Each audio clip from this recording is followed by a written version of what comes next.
had reports of large hail, and again the heavy downpours, the lightning. That's a concern for you from the Midwest all the way down to Ohio, back into West Virginia. Another off here to the west. But it's this storm right here that we're particularly concerned about in Indiana. Pike and Gibson counties under a severe thunderstorm warning right now. And we have had hail reported here, 1.5 inches in diameter. So these are some pretty serious storms here. They mean business. Now, we move on to the north and to the west, and you're seeing some showers still around St. Louis, and you've seen some wet weather earlier. Still have a few scattered showers in the region, as we saw on the radar. We're also looking at the rain here in Chicago. The span's still moving through, and we still see plenty of wet weather in the Chicago area. Not showing full day for you here, and the rain continues for you on into the evening hours. Now, we're also seeing rain and thunderstorms moving through the Carolinas. We've got a line of pretty nasty storms here approaching Charlotte, and you'll want to look out in Columbia as well. Now, where we see the yellows and the reds, that's where the worst of it is. So there's still plenty of storminess, as we saw in the lightning data. You'll want to watch out for that tonight. And again, some heavy downpours, not at all out of the question. We're also seeing some storminess here in Alabama, especially in the southern part of the state. Kanika County, the central part of the county, under severe thunderstorm warning right now. And into Florida we go. A few scattered showers around for you. So we are seeing some wet weather across the southeast. But is it enough to ease the drought situation? Well, Paul Emick has more in this report. Everest by at least a day, with a tentative summit day now scheduled for early next week. The expedition is being sponsored by the Weather Channel to help scientists study weather at the top of the world. The climbers are at base camp learning about the equipment they'll Their summit bid, meaning, you know, the night before, the day before they actually get ready to make a break from Camp 4 to the summit, it'll be so dark that they're not going to be able to see. And did you know the first successful climb of Mount Everest was in 1953? With continued U.S. military involvement. Well, it's time now for our weekly planner, which is sponsored by Wyndham Hotels. So let's take a look at our jet stream first of all. Actually, let's not take a look at that. Let's take a look at the wet weather out there across the western states. And this is going to be around for a while, slowly progressing eastward.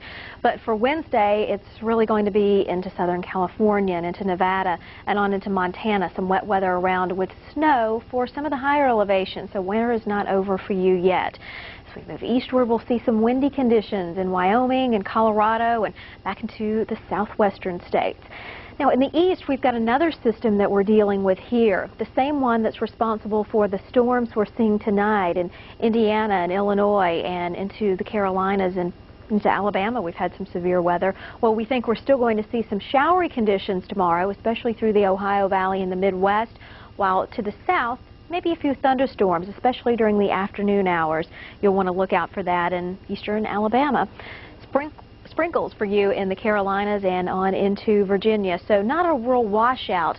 Nevertheless, it may be enough to be a nuisance for you here, Ohio Valley toward the east coast.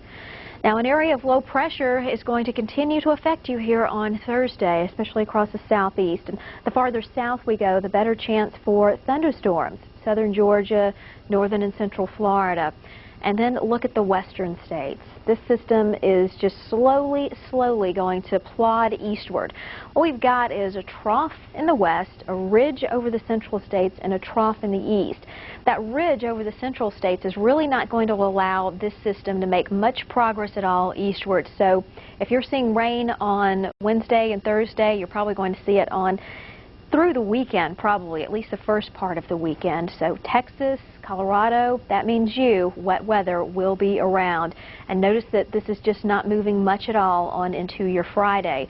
So anything from showery conditions to mountain snow to thunderstorms, the farther south we go, that's what we're going to see. Isolated storms to the north, but scattered thunderstorms to the south.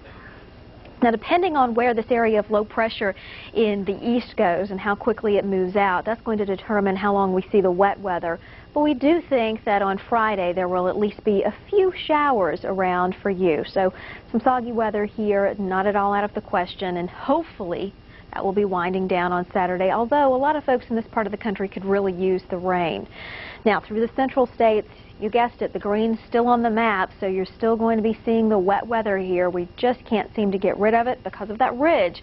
Just not allowing the system to move eastward much at all. Maybe slowly edging eastward for Sunday so that our low temperatures mild to the south here. The southerly winds that are fueling the rain and the thunderstorms also going to keep your temperatures pretty warm. 60s and 70s for a lot of folks.